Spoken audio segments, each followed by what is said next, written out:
Assalamu alaikum. If you're considering learning the Arabic language, or maybe you've started but you're not making the progress that you're hoping, I hope this video can help share some thoughts that will help to enhance or change the way that you're learning the Arabic language at the current moment. So the first thing that I want to share with you is I think you need to consider what your long-term goal is before you start learning the language. And by long-term goal, I mean when you see yourself 5, 10 years from now using this language, what is it that you envision, or how is it that you're using that language? So when it comes to myself, in the future, I plan on, or I would hope, bi'idhnillah, that I can pick up any book off a bookshelf and be able to read it, be able to understand any conversation, be able to speak with anyone, and express any idea or thought into the Arabic language. Now, that goal is truly to reach native-like fluency.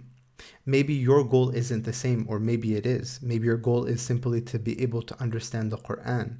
And if your goal is to understand the Quran, then you're going to take a different approach than the goals that I have. You're going to take a different approach to reach the goal that you have compared to the goal that I have. So when it comes to understanding the Quran, if maybe that's your goal in even 10 years from now, you're not really concerned with being absolutely fluent in understanding all these different types of books and stuff, well, then maybe for you, you have to focus on setting up a different process for yourself than, for example, the process that I have to set up for myself. And this is really my second point as well.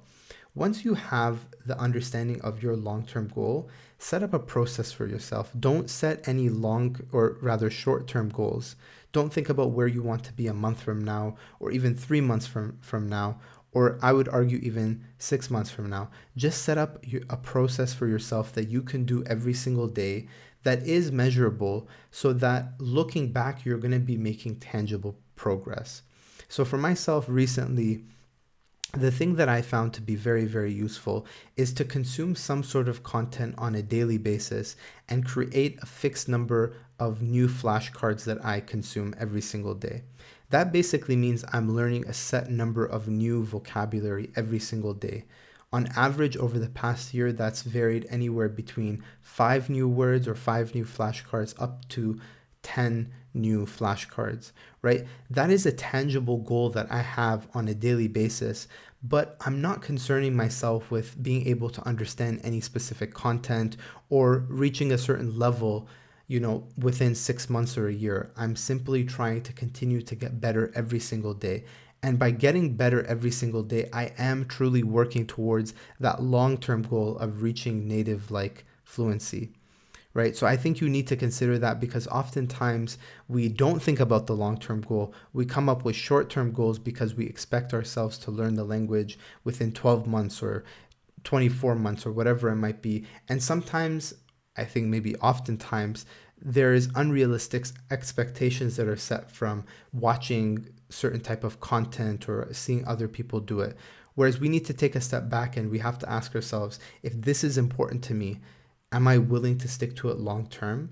And if the answer is yes, then create that process for yourself, and bi'idhnillah, you will get to the goal that you seek.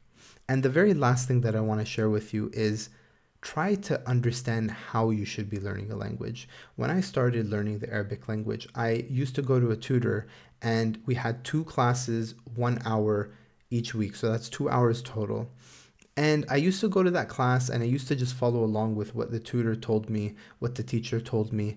And to be honest, the teacher was very effective, and Jazakallahu khairan, he's a great teacher. But at the same time, I could have enhanced my own individual study that I was doing if I had gone and I had done the research about how I should be using my time to effectively learn the language based on my goals. Right? So what I would recommend is find people who reach that high level of fluency that you're trying to reach, and then get their feedback. What techniques did they use? And don't only do that with one person, do that across a wide range of people. Look into, if you can, the specific techniques within the area of linguistics that may work for myself. In doing research, I find that the comprehensible input approach is really the best approach to acquiring a language to native-like fluency, and that's what I've been trying to implement actively in my studies as well. So you're going to get the benefit of then having an effective approach. Your hour that you sit down to study every single day is going to become more and more effective the better your method is through the research that you do on how to learn the language. But on top of that, by listening to these other language learners, it's also going to help you to feel inspired and to see that your goal is achievable, and it's just going to add on again to that process that you have. So I hope you found this helpful, these few points. If you do have a goal of learning the Arabic language, or you're about to embark on this journey, let me know in the comments how you plan on doing that, or if you have any questions that I can give you feedback on. And I wish you all the best. Wassalamu alaikum.